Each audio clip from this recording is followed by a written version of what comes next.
I'm Megan Hayes, 32 years old, sitting beside my son Ethan's hospital bed in the ICU. The rhythmic beeping of machines was the only sound as I stared at his pale face wrapped in bandages. That's when my phone rang. It was my mother calling about my sister Amber's birthday party. When I refused to leave my critically injured 7-year-old son to help prepare, she delivered her ultimatum: "If you don't come, I'll cut you off." I hung up and deleted her number. On the day of the party, Ethan's eyes fluttered open and he said something that changed everything. Before I share what my son said when he opened his eyes, let me know where you're watching from and subscribe if you want to hear how I rebuilt my life after what happened next. Growing up as Eleanor Hayes' daughter was never easy.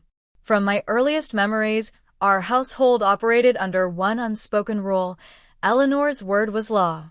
My mother ran our family with the precision of a military commander, with schedules, expectations, and consequences clearly defined. There was no room for negotiation or individual needs, especially mine. When my sister Amber was born 3 years after me, the dynamic in our house shifted dramatically. Looking back now, I can pinpoint that moment as when the favoritism began. While I had been a colicky baby and a somewhat shy toddler, Amber was all smiles and giggles. She charmed everyone, especially our mother. "Look how social she is," my mother would tell visitors while I hid behind her legs. Not like Megan. Amber's going to go far in life. As we grew, the pattern became more pronounced. When I received straight A's in middle school, my mother nodded with brief approval. When Amber brought home B's and C's, Eleanor would gush about how well-rounded Amber was, how she was focusing on her social development. The real sacrifices began in high school. I had earned a spot on the debate team that would travel to the state championship. The competition fell on the same weekend as Amber's dance recital. "You'll have to skip the debate," my mother informed me over dinner. "But Mom, this is the state championship." "I've been working toward this all year," I protested. "Amber needs us in the audience." "Family comes first, Megan," she replied, her tone indicating the discussion was over. That became the refrain of my youth: family comes first, except family meant Amber's needs and wants. My father, a quiet, conflict-avoidant man, would occasionally give me sympathetic glances, but never challenged my mother's decisions. He passed away from a heart attack when I was 19, leaving me without even that silent ally. When I met James at college, he was the first person who seemed to see me completely. He listened when I spoke, valued my opinions, and encouraged my ambitions. When we started dating seriously, my mother was immediately suspicious. "He's just using you," she warned. "Men like that want something." What James actually wanted was to build a life with me. When he proposed after 2 years of dating, I accepted without hesitation. My mother's reaction was predictably cold. "You're only 24, she said. "Amber is focusing on her career first." That's the smart approach. We married anyway, in a small ceremony that my mother criticized for months afterward. When I became pregnant with Ethan a year later, Eleanor's response was muted at best. "Are you sure you're ready for this responsibility?" she asked. "Children are forever, Megan." The same year, when Amber graduated with her business degree, my mother threw an extravagant party and gifted her a new car. For my baby shower, she brought a package of onesies and left early. After Ethan was born, I tried desperately to maintain peace in the family. I would drive to my mother's house every Sunday for dinner, enduring her subtle criticisms of my parenting and her endless praise of Amber's latest achievements. James would sit silently seething beside me, squeezing my hand under the table when my mother's comments became particularly cutting. "You need to stand up to her," he would say on our drive home.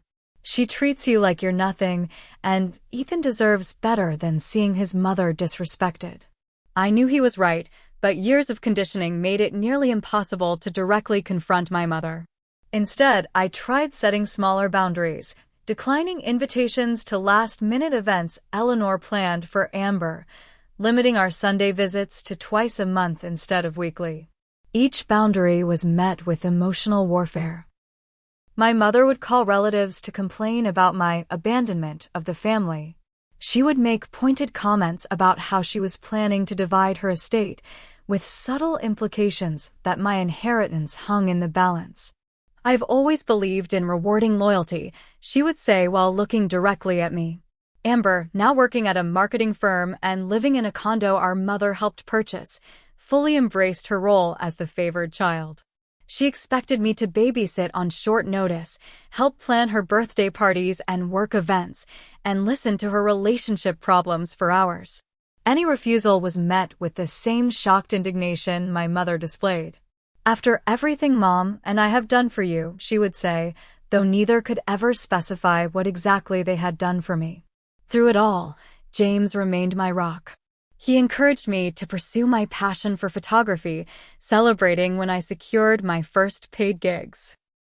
He was an involved, loving father to Ethan, teaching him to ride a bike and read before kindergarten. He built the family with me that I had always craved, one based on mutual respect and genuine love. But the shadow of my mother and sister loomed over us constantly. Every holiday became a negotiation, every family gathering a potential minefield. I tried to shield Ethan from the worst of it, but children are perceptive. By age 7, he had started asking questions. "Why does Grandma like Aunt Amber better than you, Mommy?" he asked innocently after one particularly tense Thanksgiving dinner. I had no answer that wouldn't burden him with adult complexities he shouldn't have to understand yet. Instead, I hugged him close and promised myself that someday, when he was older, I would make sure he knew that family should never make you feel small. Little did I know that a random Tuesday in April would bring that someday much sooner than I ever expected. That Tuesday started like any other. I woke up early to make Ethan's lunch, turkey sandwich cut into stars, apple slices, and a chocolate chip cookie, while James brewed coffee and checked his work emails. Ethan bounded into the kitchen with his usual energy, chattering excitedly about his class field trip to the Natural History Museum. "Mrs. Peterson says they have real dinosaur bones, Mom. Like, from actual dinosaurs that walked around millions of years ago." His eyes were wide with wonder as he gulped down his cereal. I smiled, snapping a quick photo of him in his favorite blue t-shirt with a cartoon triceratops on the front. "Make sure you stay with your buddy and listen to your teacher," I reminded him, ruffling his sandy blonde hair. James kissed us both goodbye and headed to work at the architectural firm downtown.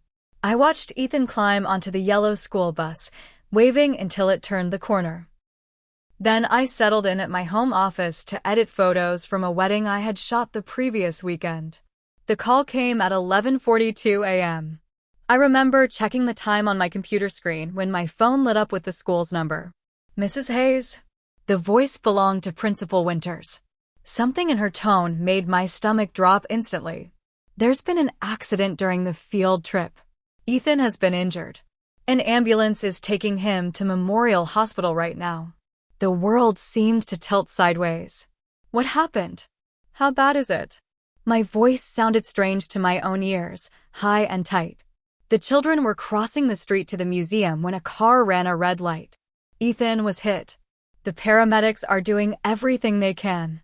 You should go to the hospital immediately."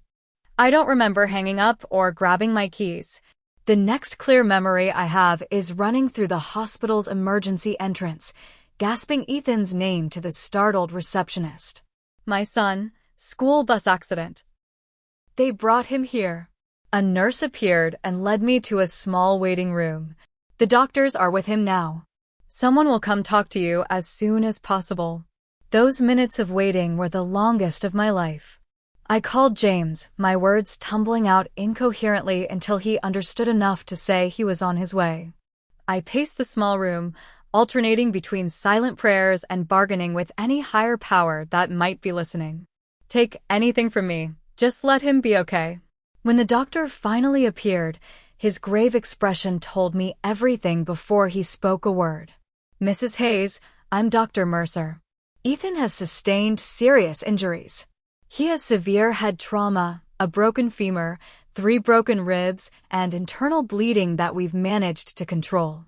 We've placed him in a medically induced coma to reduce brain swelling.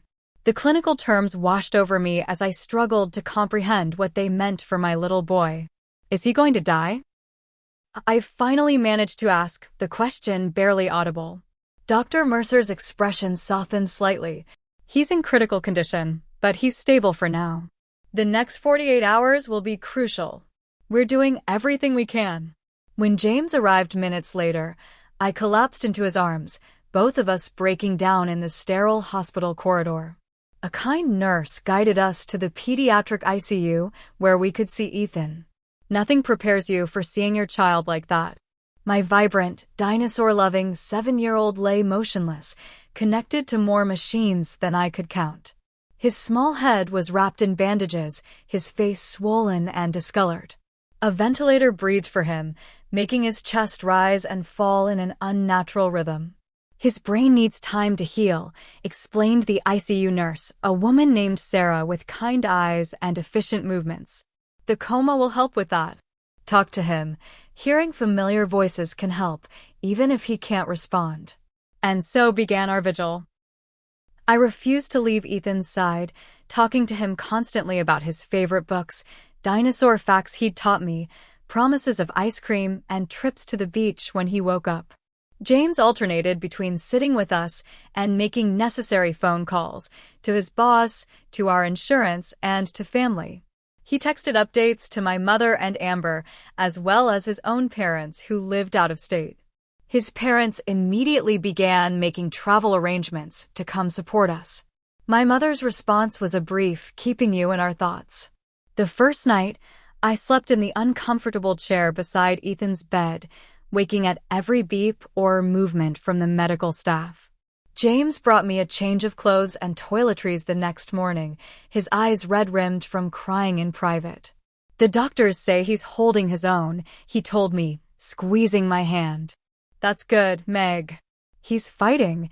As the hours stretched into days, I existed in a fog of fear and exhaustion. The doctors conducted regular neurological tests, explaining that some of Ethan's brain activity looked promising. His other injuries were severe but would heal with time. Everything hinged on how his brain recovered from the trauma. James's parents arrived on the second day, bringing home-cooked food that I couldn't eat and offering to take shifts so we could rest. James's mother, Barbara, sat with me for hours, her steady presence a comfort even in silence. My mother and Amber sent a flower arrangement that felt impersonal, like something you'd send to a distant acquaintance. The card read, "Get well soon," in generic script. Neither of them called to check how we were coping or offered to visit the hospital. By the third day, I had learned the rhythms of the ICU, shift changes at 7 a.m. and 7 p.m., the quieter hours overnight when the lights dimmed slightly, the particular sound of Dr. Mercer's footsteps as he approached for his rounds. It was during one of these quieter periods, as I dozed lightly in the chair beside Ethan, that my phone rang with my mother's ringtone. I answered it quickly, stepping into the hallway to avoid disturbing Ethan. "Mom, hi," I said, suddenly realizing how much I craved maternal comfort in that moment. "The doctors say Ethan's condition is still critical but stable. They're watching for signs that—" "Megan," my mother interrupted, her voice brisk. "I'm calling about Amber's birthday party tomorrow. We need you to come early to help prepare." For a moment, I thought I had misheard her. "What?" "The party," she repeated impatiently. "You know we do this every year. I need you to make those little canapes everyone likes and help with decorations. Be here by 9. And just like that, the tiny hope I'd harbored that my mother might finally show genuine concern for me, for Ethan, shattered completely. I leaned against the cold hospital wall, my mind struggling to process what I was hearing. 3 days into a nightmare that had upended our lives, and my mother was focused on finger foods for a birthday party. "Mom," I said slowly, as if explaining to a child, "Ethan is in the ICU. He's in a coma. I can't leave him." "The hospital has plenty of staff to watch him," Eleanor replied dismissively. "You sitting there staring at him isn't changing anything." Amber's birthday is important. The casual cruelty of her words hit me like a physical blow. I glanced through the door at my son's small form, surrounded by machines keeping him alive. "I'm not leaving my son," I said, my voice stronger now. "He could wake up at any moment, or there could be complications. The doctors need me here for decisions about his care." I heard my mother's familiar sigh of disappointment. "You've always had a flair for the dramatic, Megan. James can stay at the hospital. This party has been planned for months. Amber's invited her new boss. This is important for her career." "Mom, I'm sorry, but this isn't the time. My child is fighting for his life." "And life goes on," she countered. "Family obligations don't disappear because of unfortunate circumstances." Unfortunate circumstances. As if Ethan's critical condition was a minor inconvenience, like a flat tire or a power outage. "I can't believe we're even having this conversation," I said, my voice shaking now. "My son could die, Mom. Do you understand that? Ethan could die." "Don't be hysterical," Eleanor snapped. "Children are resilient. I'm sure he'll be fine." "Now about tomorrow." "No," I interrupted. "I'm not coming to the party. I need to be here with my son." There was a pause, then my mother's voice turned cold. "Megan, I've supported you through every poor decision you've made. Marrying too young, your little photography hobby, all of it. I've kept you in my will despite your constant disappointing choices. But this selfishness has gone too far." I nearly laughed at the absurdity of her version of events. "Supported me? When? How?"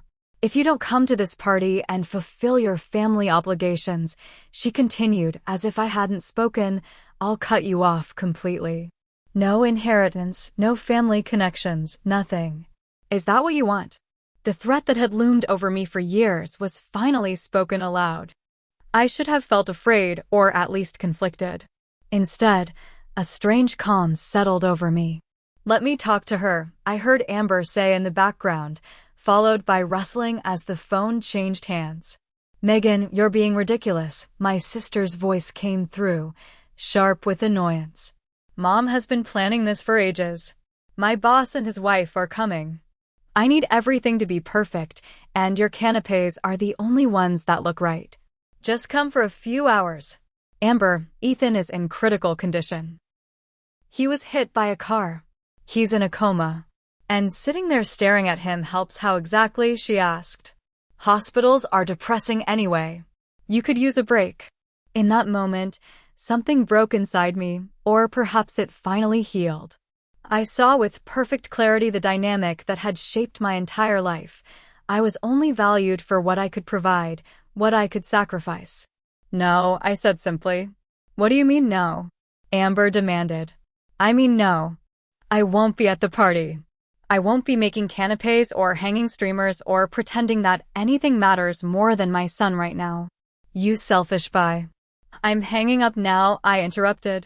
"Don't call again unless it's to ask how Ethan is doing. If you hang up, you're choosing that hospital bed over your family." My mother's voice came back on the line, loud enough that I had to hold the phone away from my ear. "Yes," I agreed. "I am choosing my son. Every time." "Then don't expect anything from me ever again," Eleanor said coldly. "I've had enough of your ingratitude. Goodbye, Mom."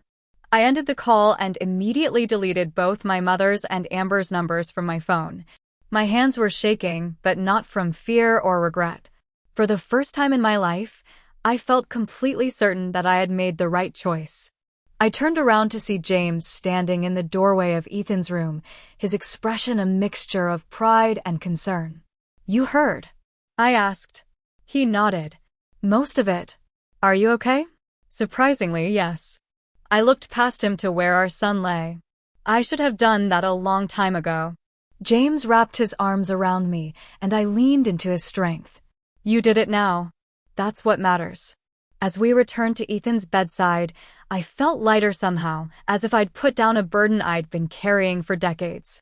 The monitors continued their steady beeping, marking the precious heartbeats of my child, the true meaning of family that my mother had never understood. The 24 hours following that phone call were strangely peaceful despite the continued gravity of Ethan's condition. It was as if cutting that toxic cord had cleared space inside me for the strength I desperately needed. As the evening settled around us, the hospital quieted. James dozed in the chair opposite mine, his tall frame awkwardly contorted to fit the limited space. I held Ethan's small hand, careful not to disturb the foreline, and found myself reflecting on a lifetime of seeking approval that was never going to come. I remembered my 8th birthday party, a small affair with just 2 friends from school. My mother had insisted we have it at home rather than the roller skating rink I'd begged for. "We need to save for Amber's dance lessons," she'd explained. During the party, Eleanor had spent most of the time on the phone, barely acknowledging my friends or the homemade cake James had baked. That evening, she'd criticized me for being too shy with my guests. Then there was my high school graduation, where my mother had spent the entire ceremony talking about Amber's upcoming dance recital to the parents seated next to us. When I received my honors diploma, her applause had been perfunctory at best. The celebration dinner afterward had somehow morphed into a planning session for Amber's summer activities. The pattern continued through every milestone of my life: college acceptance, my photography winning a regional contest, my engagement to James. Each achievement was minimized, each joy diminished by my mother's indifference or criticism. Mrs. Hayes, a nurse I hadn't seen before, entered quietly, breaking my reverie. Her name tag read Lucia. "I'm taking over for Sarah. How are you holding up?" "I'm okay," I replied automatically. She checked Ethan's vitals with practiced efficiency, then gave me a kind but knowing look. "It's all right not to be okay, you know. This is one of the hardest things a parent can go through." Something about her gentle perception broke through my composed exterior. My mother called earlier. She wanted me to leave Ethan to help with my sister's birthday party.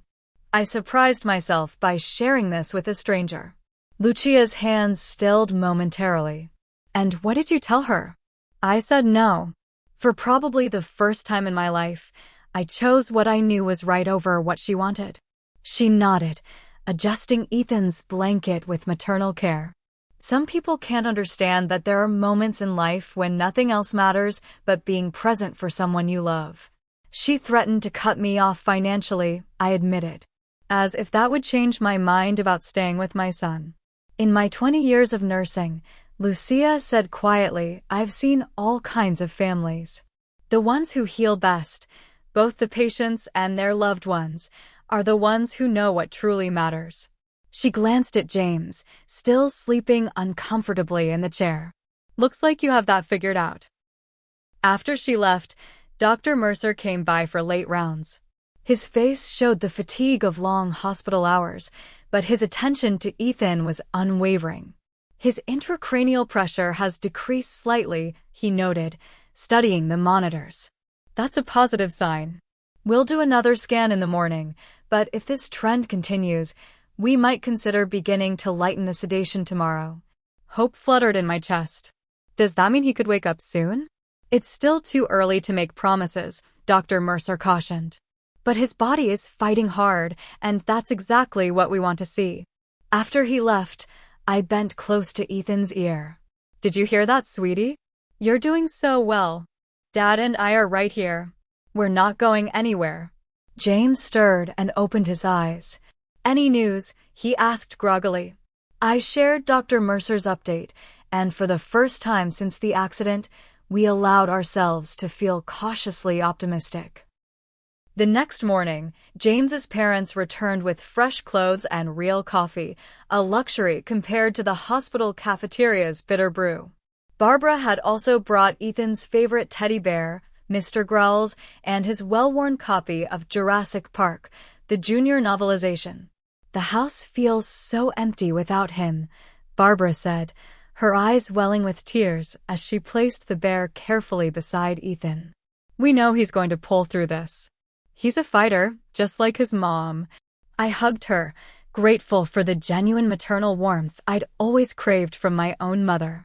James's father, Robert, a retired contractor of few words, squeezed my shoulder with his rough hand. "Whatever you need, we're here," he said simply. "For as long as it takes." Around noon, my phone buzzed with a text from my best friend Kelly, outside ICU with supplies. "Can I come in?" When the nurse approved her visit, Kelly arrived with a duffel bag containing comfortable clothes, dry shampoo, face wipes, and snacks. She took one look at me and opened her arms. I fell into them, finally allowing myself to cry.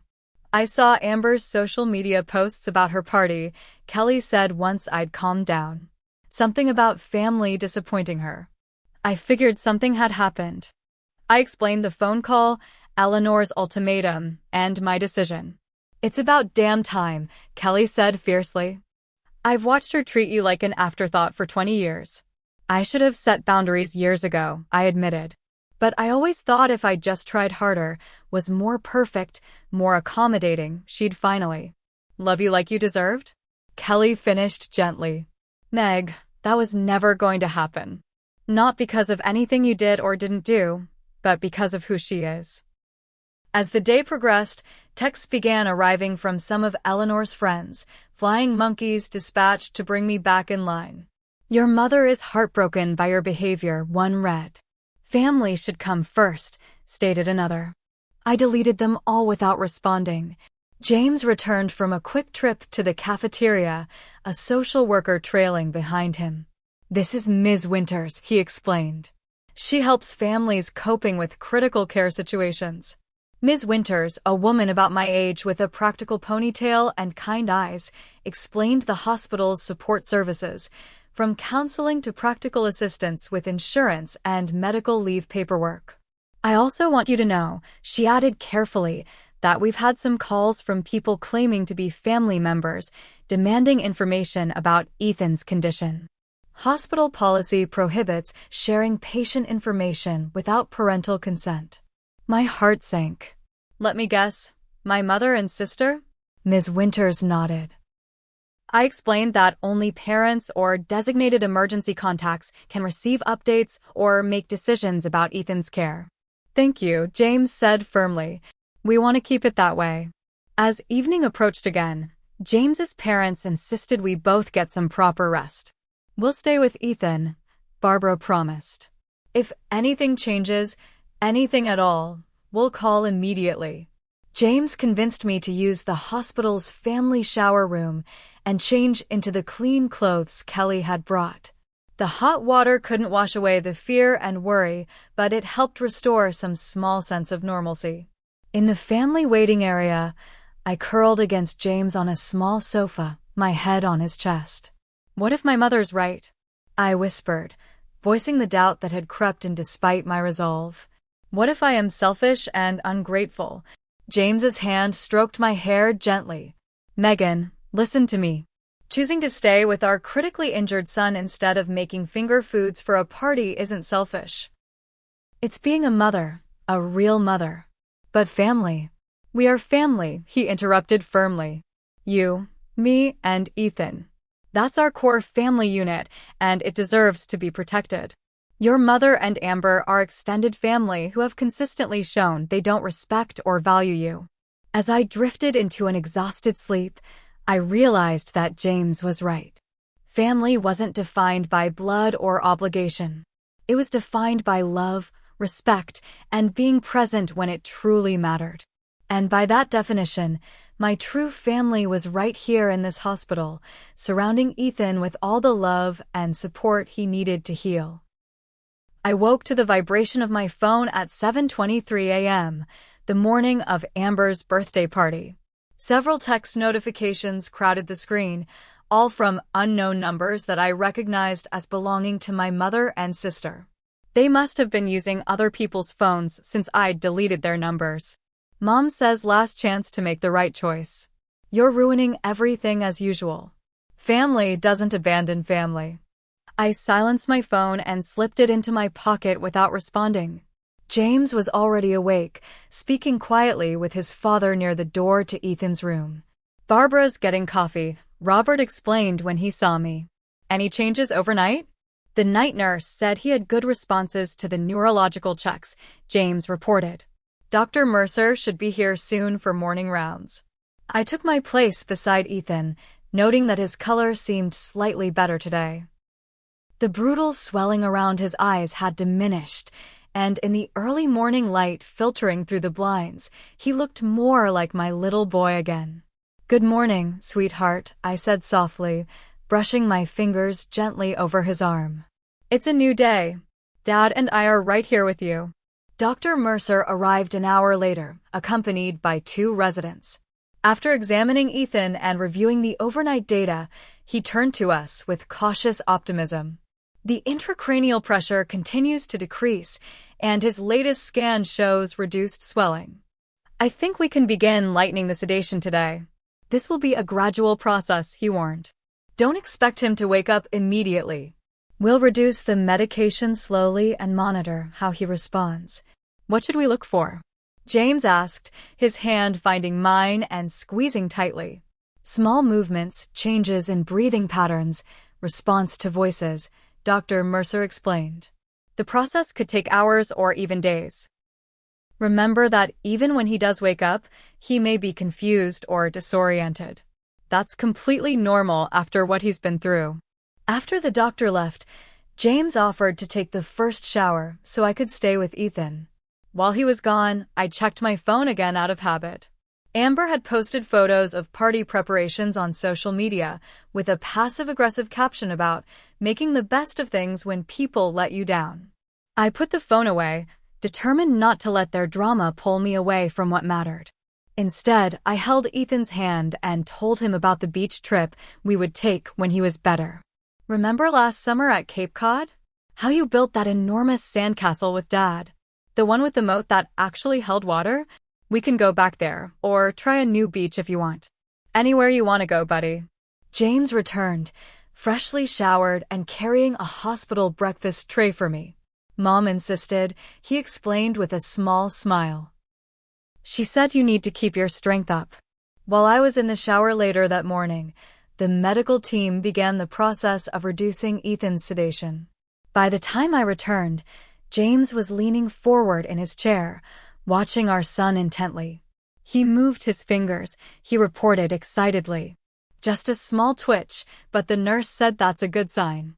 We spent the day taking turns sitting directly beside Ethan, talking to him, reading from his favorite books, and playing his favorite songs quietly from James's phone.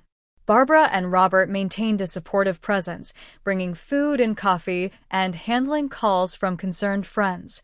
Around 3 in the afternoon, when Eleanor's perfectly scheduled party would be in full swing, I noticed Ethan's eyelids flutter slightly. "James," I called softly. "Did you see that?" We both leaned closer, hardly daring to breathe. There it was again, a definite movement. "Ethan?" I said, squeezing his hand gently. "Sweetie, can you hear me?" "It's Mom and Dad." "We're right here." For several minutes, nothing happened. Then, so faintly I almost missed it, I felt a slight pressure against my fingers. Ethan was squeezing back. He squeezed my hand, I whispered, tears springing to my eyes. "James, he squeezed my hand." The nurse came quickly when James pressed the call button.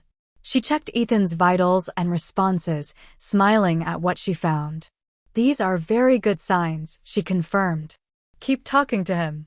He can likely hear you even if he can't respond much yet." Encouraged, I leaned closer to Ethan's ear. "We're so proud of you, sweetheart. You're doing so well. When you're ready, we're here waiting for you." James sat on the opposite side of the bed, his large hand engulfing Ethan's small one. "Hey, champ. Dad's here too. No rush, buddy. Take your time." Hours passed with small, incremental signs of Ethan emerging from the sedation, a finger movement here, an eyelid flutter there. The room had grown quiet, with Barbara and Robert stepping out to get dinner for everyone. I was humming softly, a lullaby I'd sung to Ethan since he was a baby, when I noticed his eyelids moving more deliberately. "Ethan?" I whispered, hardly daring to hope. His eyes opened slowly, unfocused at first, then gradually settling on my face. Recognition dawned in those familiar blue eyes. My eyes, everyone always said. "Mom?" His voice was barely audible, hoarse from the ventilator that had been removed the previous day. Joy exploded in my chest, so intense it was almost painful. "Yes, baby, I'm here. Dad's here too." James leaned forward, his face wet with tears. "Hey, buddy." Ethan's eyes moved slowly to his father, then back to me. "Where's Dad?" "I had a bad dream." James and I exchanged a quick glance. The confusion was expected. Dr. Mercer had warned us.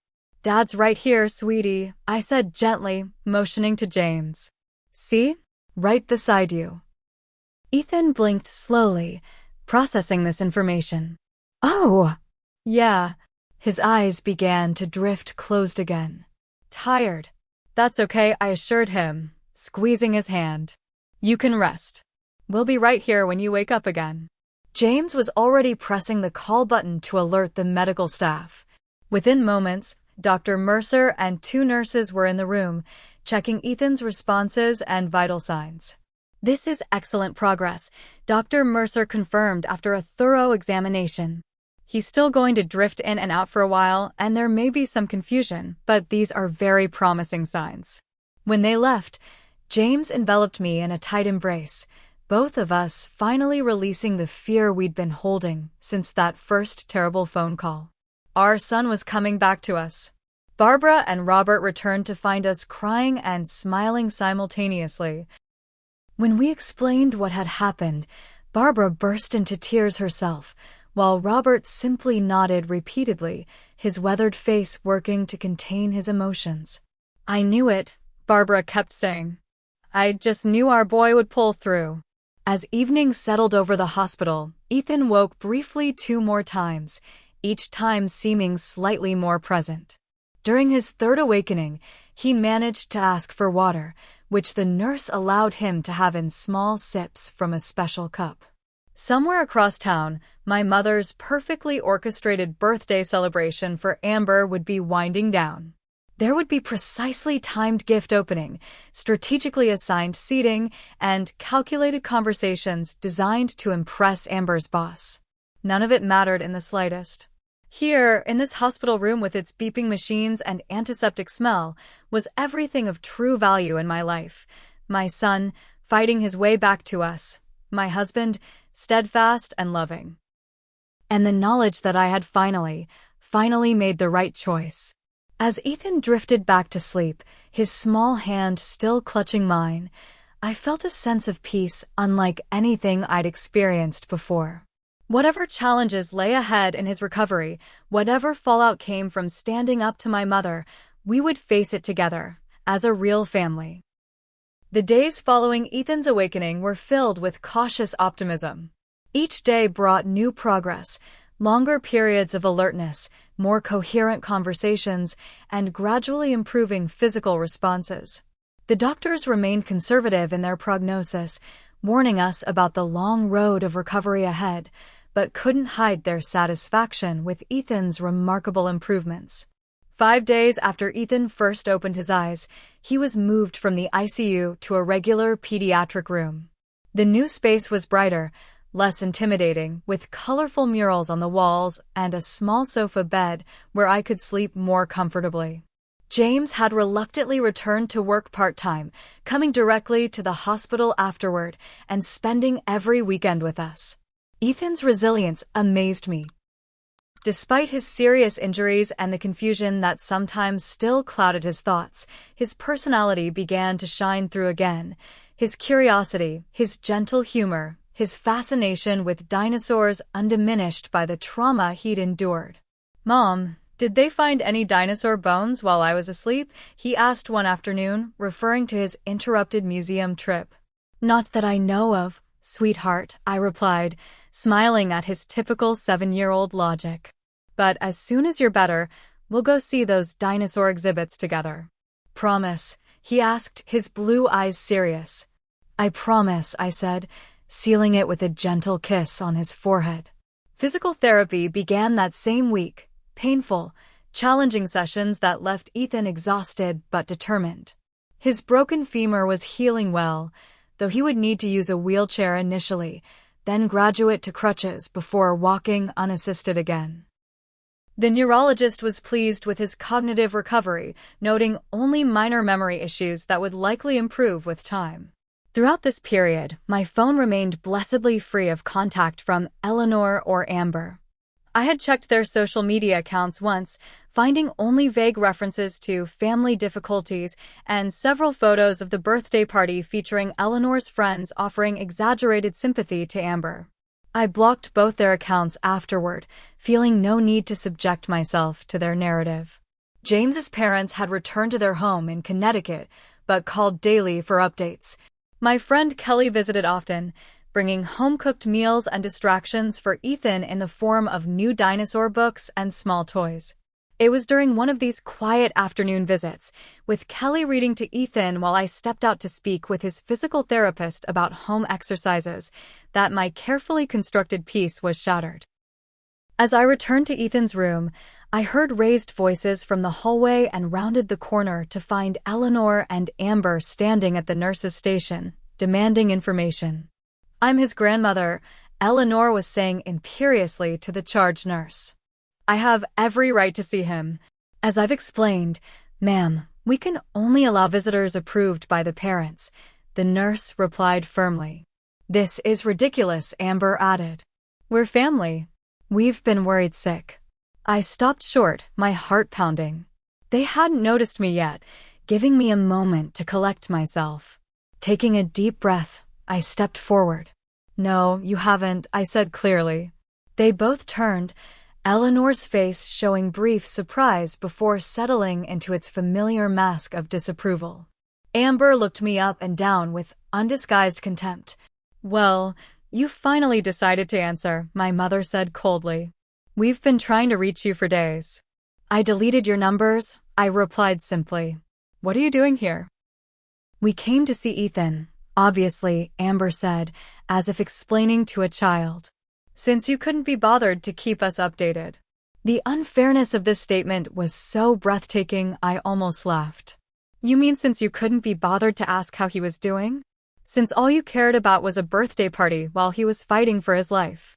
"That's ancient history," Eleanor dismissed with a wave of her hand. "We're here now. Where is he?" "No," I said, moving to block their path toward Ethan's room. "You don't get to waltz in here after everything and pretend to care." Eleanor's eyes narrowed dangerously. "Megan, you're being completely unreasonable. We are family." "Family?" I repeated, my voice rising despite my efforts to stay calm. "Family doesn't give ultimatums when a child is in critical condition. Family doesn't prioritize canapés over a 7-year-old in a coma."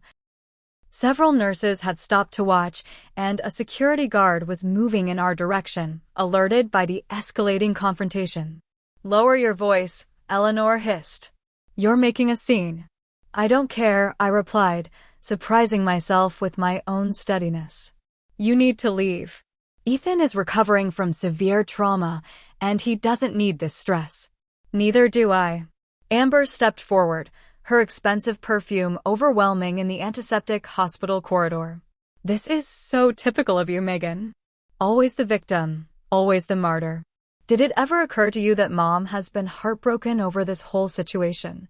"Heartbroken over what exactly?" I challenged. "That she couldn't control me? That for once I put my son ahead of her demands?" "I have supported you your entire life," Eleanor interjected, her voice vibrating with indignation. "I kept a roof over your head, paid for your education. The bare minimum expected of a parent," I interrupted. "And you've held it over my head like a weapon ever since."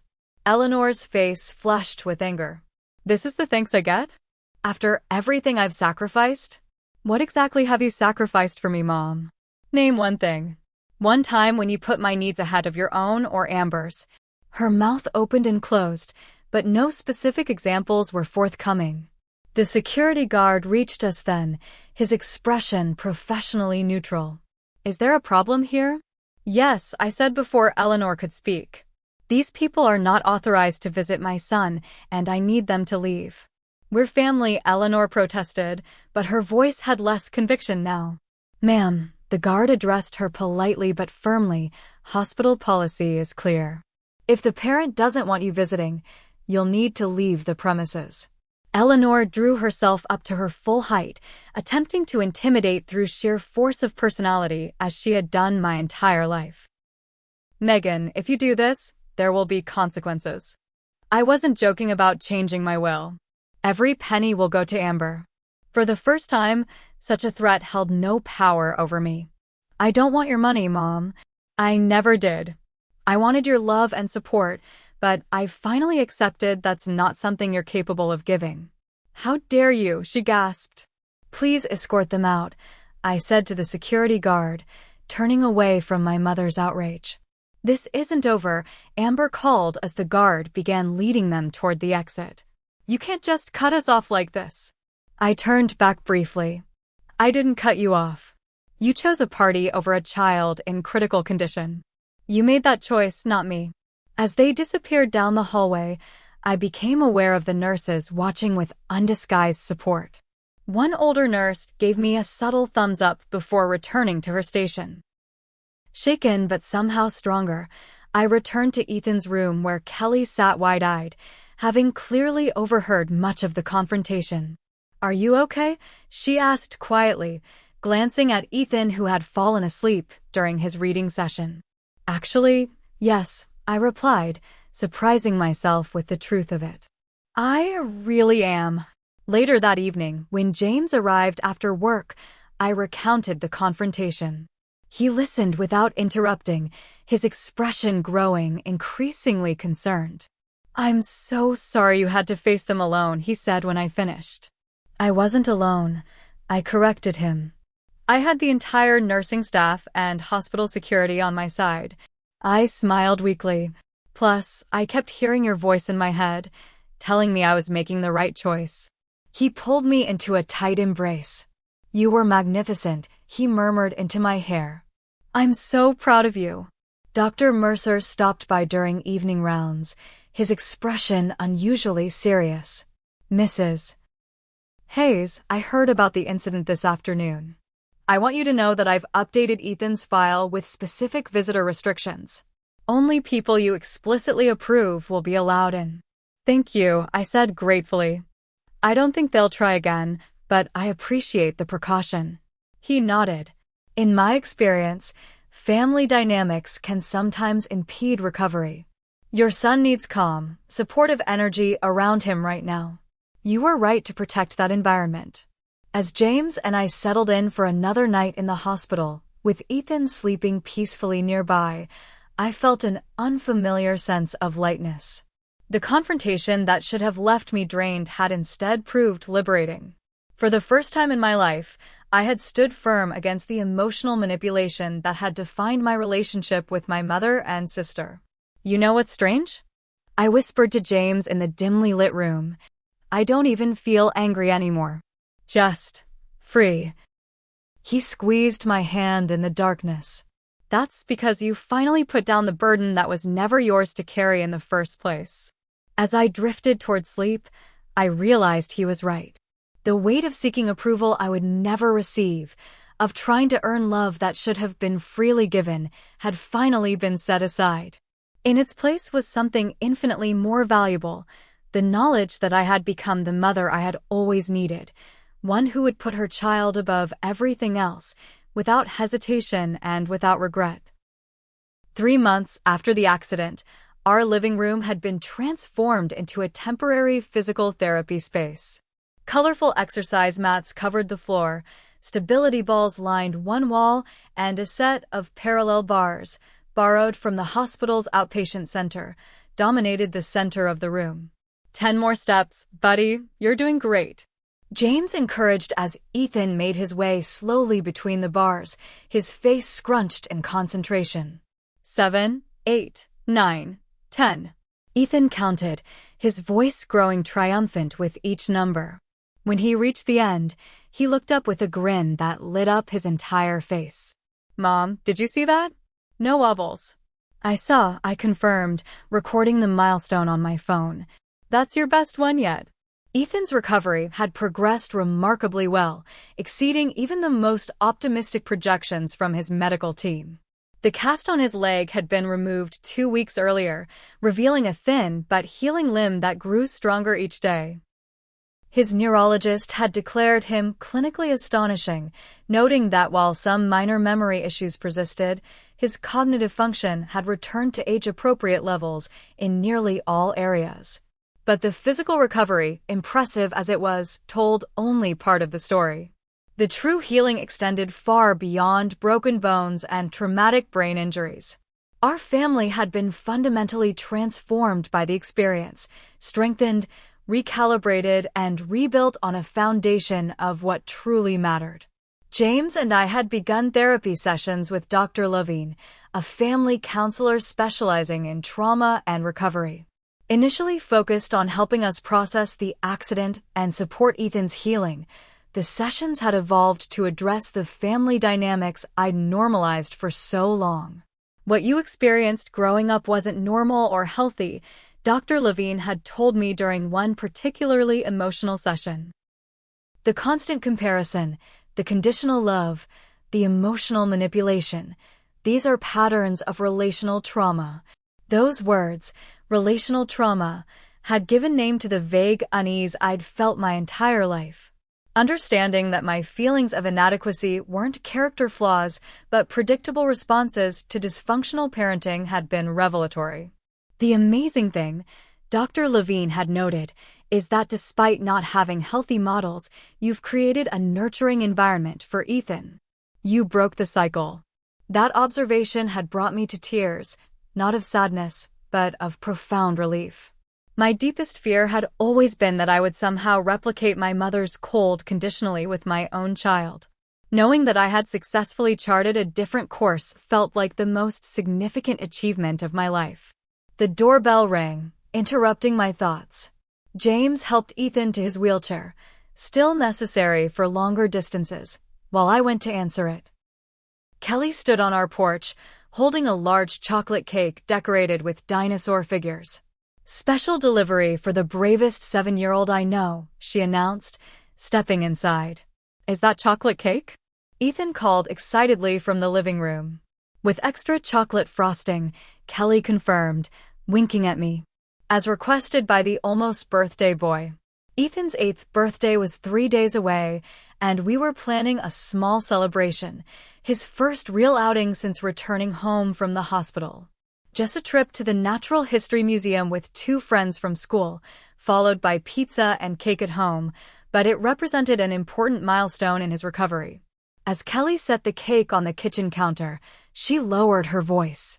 "How are you holding up?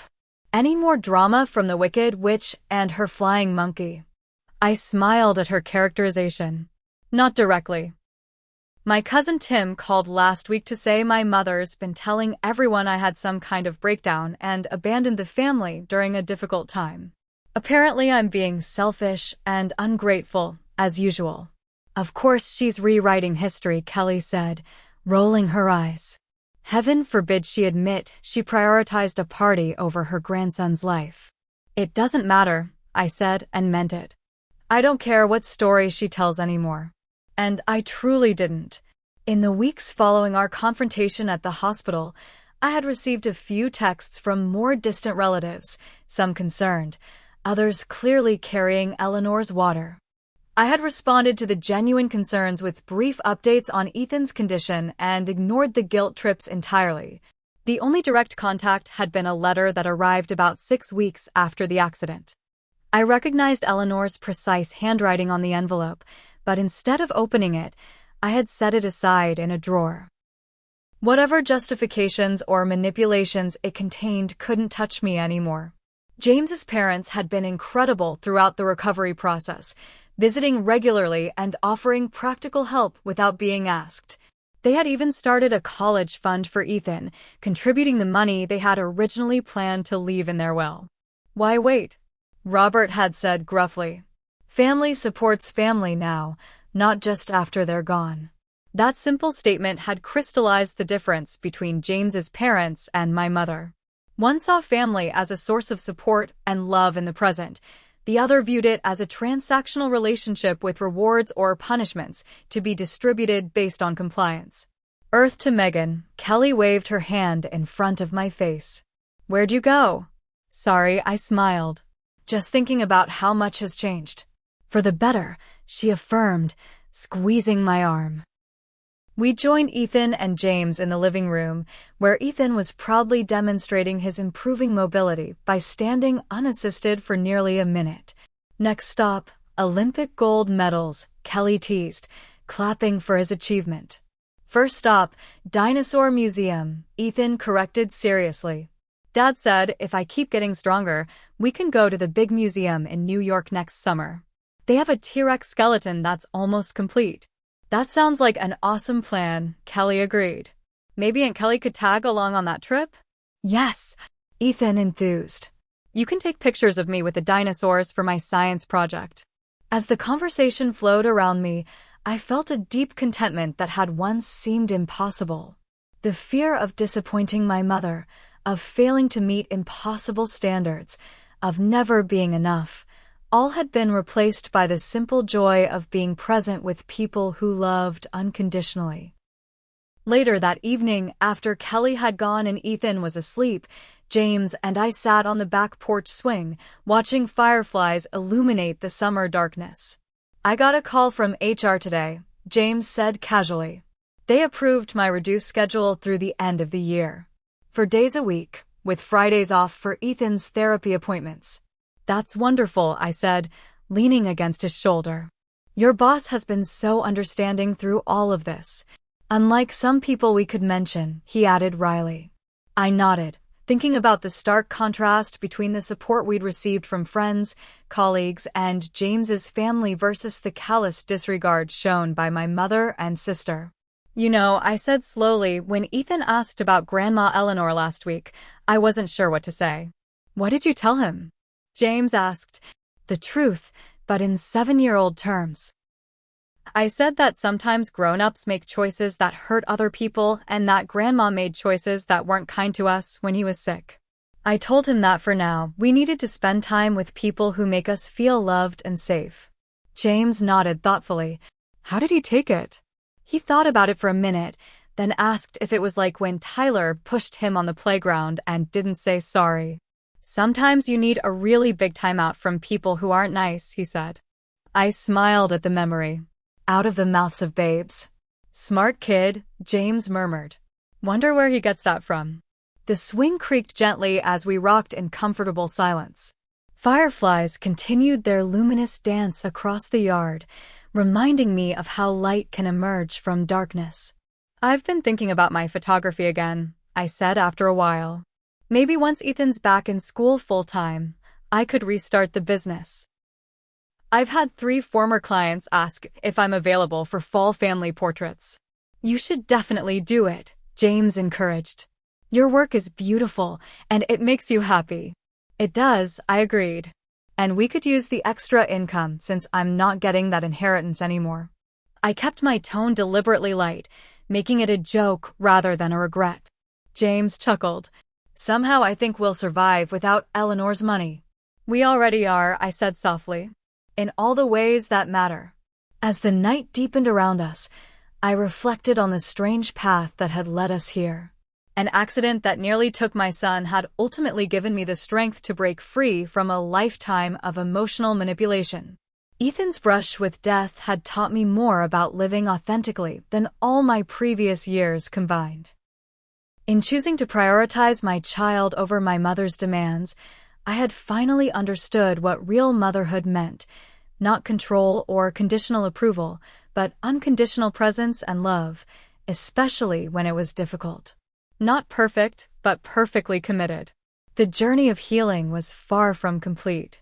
Ethan would need ongoing therapy for months, possibly years. I was still unpacking decades of unhealthy conditioning with Dr. Levine's help. But for the first time, I faced the future without the weight of seeking approval I would never receive. When Ethan had asked me yesterday if I missed Grandma Eleanor, I had answered honestly, "I miss having a mother who could love me the way I love you. But I don't miss feeling like I'm never good enough." He had considered this with the remarkable wisdom children sometimes possess. "You're good enough for me, Mom. You're perfect." And in that moment, it was enough. More than enough. It was everything. Have you ever had to make a difficult choice between family expectations and what you knew was right? I'd love to hear your experiences in the comments below. Sometimes the hardest decisions lead to the greatest healing. If this story resonated with you, please hit the like button and subscribe to hear more journeys of finding strength through life's challenges. Thank you for listening to my story, and remember that you are enough, exactly as you are.